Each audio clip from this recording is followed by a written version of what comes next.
आर'नाइ 5G YouTube channel नायगिरि लोगो नोंथांमोननिसिम दिनैनि गोदान भिडिअ'आव आरो फिन खेबसेबाव बरायफिनबाय। नोंथांमोननो आङो दिनैनि नैबे भिडिअ'नि जोहै रेशन कार्डनि मोनसे बिग आपडेट इनफरमेसन होनो सानदों। बेनो जाहैबाय नोंथांमोना नैबे रेशन कार्डनि जोहै न'खराव रेशन कार्ड थायो आरो बे रेशन कार्डनि जोहै नोंथाङा सेन्ट्रेल गभर्नमेन्टनिफ्राय फ्रि माइरंजों लोगोसे आसाम गभर्नमेन्टनि होनाय दालि सिनि संख्रै बे दालि सिनि संख्रै आइटेमफोरखौबो नोंथांमोना 100 रां बे 100 राङाव मोनबोगासिनो दं माइरंजों लोगोसे।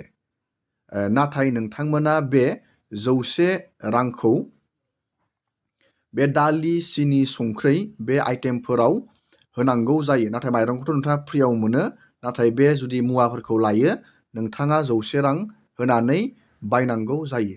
नैबे 100 रांनि सायाव आसाम गभर्नमेन्टआ मोनसे बिग आपडेट एनाउन्समेन्ट फोसावनानै होदों।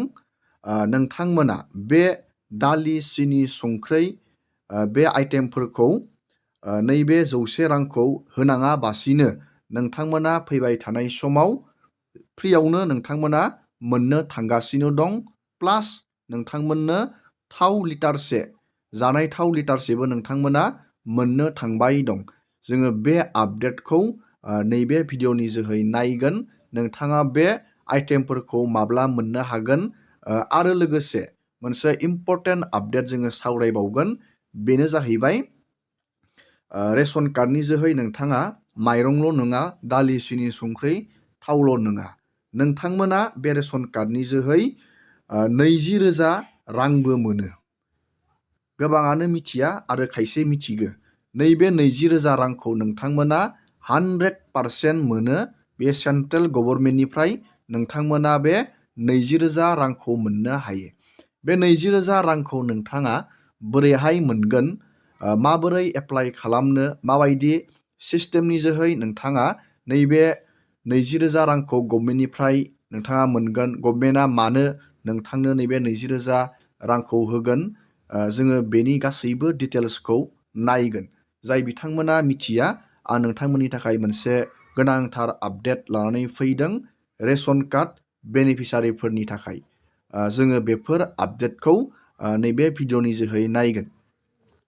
जुदि नोंथाङा इन्टारेस्टेड, भिडिअ'खौ जोबजासे नायलांबाय थाबानो जाबाय आरो बेफोरबायदिनो गोदान गोदान आपडेट, डिटेल स्किम, डिजिटेल खौरां जुदि नोंथाङा बर' रावै नोंथाङा मिथिबाय थानो सानदों, चेनेलाव गोदानबा चेनेलखौ नोंथांमोना साबस्क्राइब खालामबानो जाबाय। दानिया जोङो नायनि आसाम गभर्नमेन्टनि माइरंजों लोगोसे होफानाय दालि सिनि संख्रै, बे दालि सिनि संख्रैनि बागै आसामनि CMआ मा बुंदों, जों नैबे भिडिअ'नि जोहै नायनानै लाग्रोदिनि।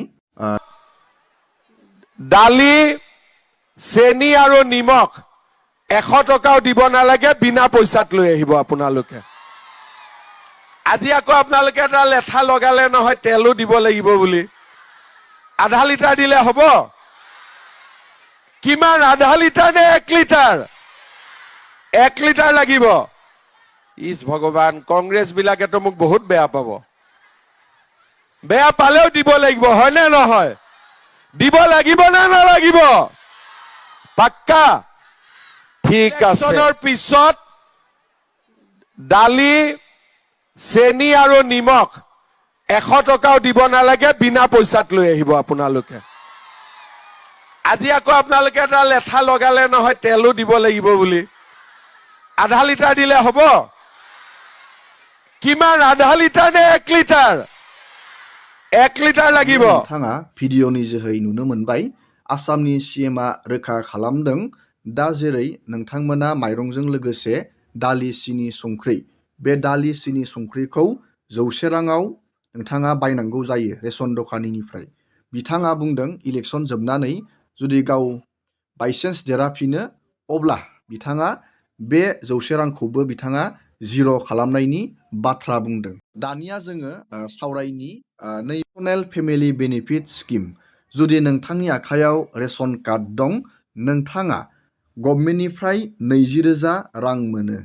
बेयो ओरैनो फेक भिडिअ नङा।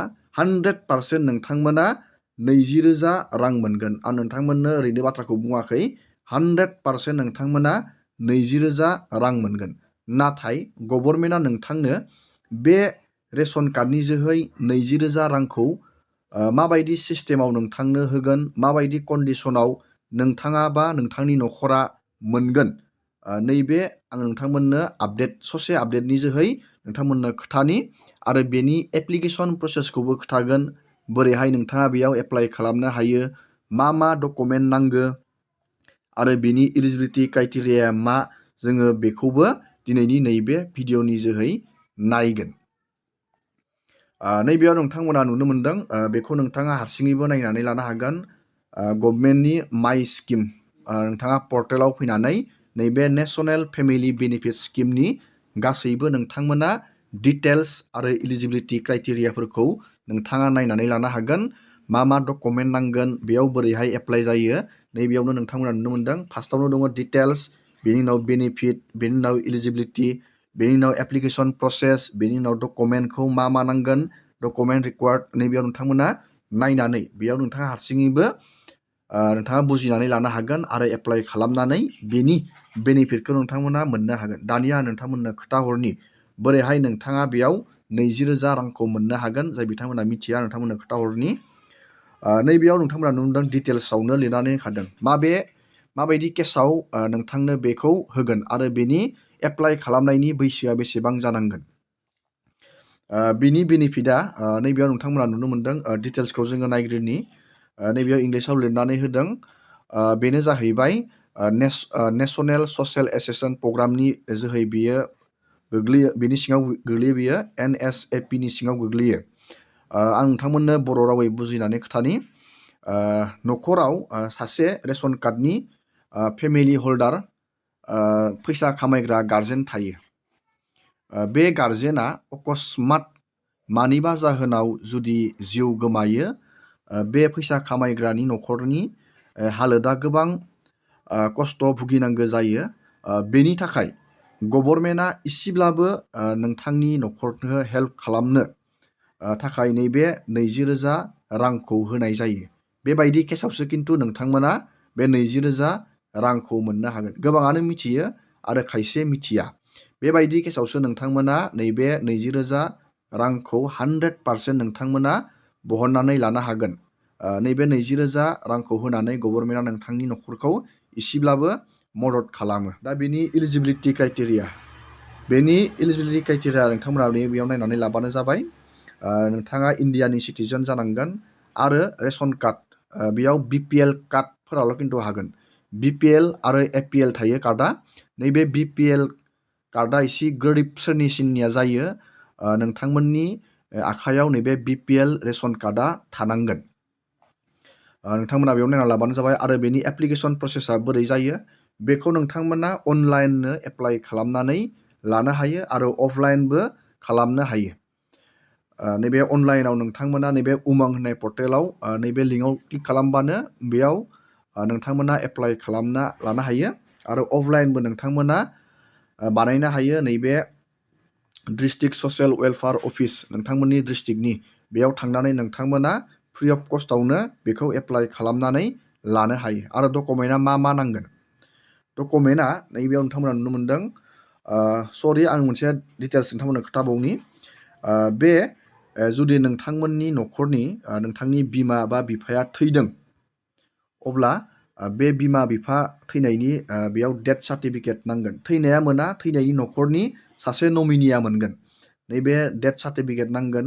जुदि नोंथांनि न'खरनि सोरबा थैयो, बेनि death certificate, proof of identity, proof of address, BPL card, नैबे BPL कार्डआ थाथारनांगोन। फेमिलि ID, फेमिलि मेम्बार, बेबायदि। आरो बे फैसाखौ जाय बिथाङा बख'गोन, न'खरनि सासे बख'गोन बे फैसाखौ, बेनि proof of identity, proof of address, proof of age, family ID member, आरो बेनि डिटेल्स, नैबे आधार, बेंक एकाउन्ट सिडिं, मानो होनब्ला DBT, बेंकजों आधारजों लिंक जानाय, बेबायदि जानांगोन। आरो पस्ट अफिस एकाउन्टब्लाबो जागोन। आरो फट' नांगोन।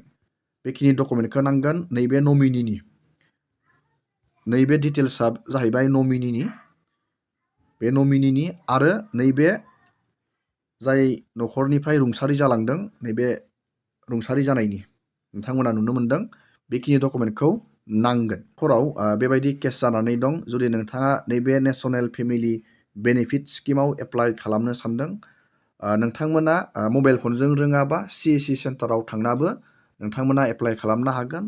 आङो साननैसोनि उनाव बेनि फुल एप्लाइनि भिडिअ नोंथांमोननो थाबैनो लानानै फैबाय दं। दिनैनि भिडिअखौ बेखिनियावनो फोजोबबाय।